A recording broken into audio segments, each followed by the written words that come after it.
ఓం సాయిరామ్. బాబా భక్తులందరికీ నమస్కారం అండి. మన బాబా గారి దయ వల్ల మనందరం బాగుండాలి, సంతోషంగా ఉండాలని కోరుకుంటున్నాను ఫ్రెండ్స్. ఇక ఈరోజు వీడియోలో మనం చూడబోయేది ఏమిటి అంటే, బిడ్డ, ఈ రెండు మాలల్లో ఒక మాల తాకు. ఒకటి రోజా మాల, రెండవది చామంతి మాల. ఏ మాల తాకతావో తాకు బిడ్డ. నీకు రావాల్సిన అదృష్టం గురించి, నువ్వు చెయ్యాల్సిన పని గురించి నేను చెప్తాను కదా అని బాబాగారు మనకు ఒక సందేశం తీసుకువచ్చారండి. ఆ సందేశం ఏమిటంటే, బాబాగారు ఏం చెప్తున్నారు అని బాబాగారి మాటల్లోనే విందాం. ముందుగా చామంతి మాల అంటే పసుపు మాల. చామంతి మాలను తాకినటువంటి నీ గురించి తెలుసుకో తల్లి. ఏ సాధనాలు కానీ, ధనంతో కానీ పని లేకుండా సమస్త శాస్త్రాలలో పాండిత్యం అవసరం లేదు.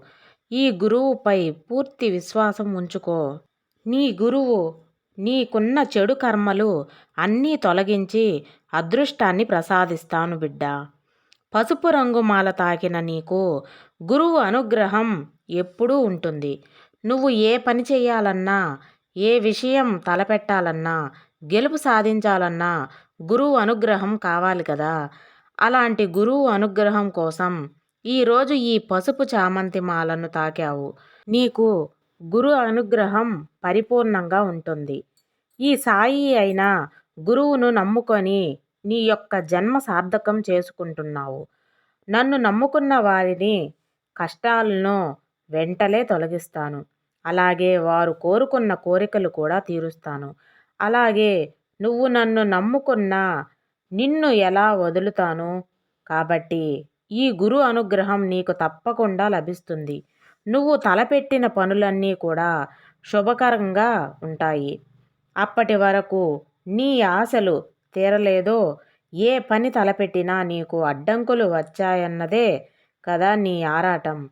ఆ అడ్డంకులు అన్నీ తొలగిస్తాను. ఈ గురు అనుగ్రహం ఉన్నందున నీకు ఎలాంటి చిక్కులున్నా అన్నీ శుభంగానే జరుగుతాయి. విజయం తథ్యం. బిడ్డా, మనసుతో కానీ, నోటితో కానీ, మరియు చేతులతో కానీ ఎవరి మనసు నువ్వు నొప్పించవద్దు. అందరిపై దయ కలిగి ఉండు. నీవు సుఖశాంతులు కావాలంటే ఏ విధమైనా సరే పొందాలి అన్న మాత్రం ఆశించవద్దు. అంటే ఈ విధమైన పాపాలు చేయవద్దు అని సాయి ఉద్దేశం. నువ్వు ఎవరితో పోల్చుకోకు బిడ్డా. ఎందుకంటే వారి వారి అర్హతలను బట్టి ఉంటారు. ఇది నువ్వు మర్చిపోవద్దు. ఇతరుల సుఖజీవితాలు చూసి సంతోషించు. ఇతరుల సుఖజీవితంలో ఉన్న కష్టాలను గుర్తించు. అదేవిధంగా మనం కూడా కష్టపడి ఆ యొక్క సుఖజీవితాన్ని పొందాలి అని ఆరాటపడు. అంతేగాని వారు బాగున్నారు అని ఈర్షపడవద్దు. ఈర్ష అనేది ఎక్కడ ఉంటే అక్కడ పతనం అనేది ఉంటుంది. నా బిడ్డల్ని పతనం కానివ్వకుండా కాపాడుకోవాలని ముందు జాగ్రత్తగా చెబుతున్నాను.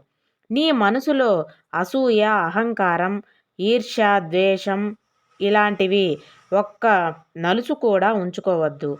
ఈ సాయి అనుగ్రహం నీకు తప్పకుండా ఉంటుంది. నన్ను ఏకాగ్రత చిత్తంతో ధ్యానిస్తే నీలో నేను ఐక్యమై అనంత శక్తినై నీవు గాని నేను మారిపోతాను.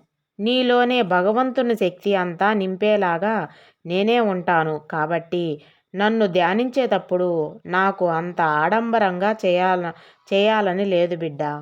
ఏకాగ్రతతో, నమ్మకంతో, భక్తితో, విశ్వాసంతో ఉంటే చాలు. నేను నీలో ఐక్యం అవ్వటం ఎవరి వల్ల ఆపలేరు. దైవం ఇచ్చిన దానితో తృప్తిగా జీవించు. లభించిన దానిని స్వీకరించు. తృప్తిగా సంతోషంగా ఉన్నావంటే సంతోషం జీవితం నీకు నిరంతరంగా ఉంటుంది. ఈ సాయి అనుమతి లేనిదే ఏ పని కూడా నువ్వు చేయలేవు కదా. అందువల్ల నా అనుమతి తీసుకొని చేసిన నీకు అన్నీ ప్రతి ఒక్కటి సక్సెస్ అయ్యేలా నేను చేస్తాను. నీ బాబా అనుగ్రహం నీకు ఉంటుంది. ఇప్పటి వరకు కష్టాలు పడ్డా, ఎన్ని బాధలు అనుభవించినా ఈ గురు అనుగ్రహం నీకు కలిగిందా కదా. ఇలా నువ్వు దిగులు అంతా మర్చిపో. త్వరలోనే నీ కోరిక తీరుతుంది. నీ ఇంటిలో మంచి శుభకార్యాలు ఉంటాయి. తల్లి, ఏ శుభకార్యం వచ్చినా నా ఆలయానికి వచ్చి తప్పకుండా నన్ను దర్శించి నన్ను కూడా పిలుస్తావు కదూ. ఇక రోజామాల తాకావు గదా, నీ జీవితంలో సంతోషం మాత్రమే ఉండాలి అని కోరుకుంటున్నావు. ఎలాంటి తప్పు లేదు. అలాగే నీ మనసు చాలా రణంగా మారిపోతుంది. ఎన్నో ఇబ్బందులు, కష్టాలు, వీటితో నువ్వు మనసు రగిలిపోయి విరక్తి చెంది ఏం చేయాలో తోచకుండా ఉన్నావు. ఎప్పుడు నా కష్టాలు తీరుతాయి, ఎప్పుడూ కూడా నేను ఈ కష్టంతోనే ఉండాలి అని అనే కదా నీ ఆరాటం. సుగంధమైన ఈ ఎర్రటి రోజా పూలమాల తాకిన నీకు ఆ కష్టం తీరినట్టే. నీకున్న ముఖ్య ఒక అవలక్షణం ఏమిటో తెలుసా? నీ కోపం. నీ కోపాన్ని తగ్గించుకోవాలి తల్లి. నీ కోపం తగ్గించుకుంటే నీ పనిలో నువ్వు ఏకాగ్రత చూపగలవు.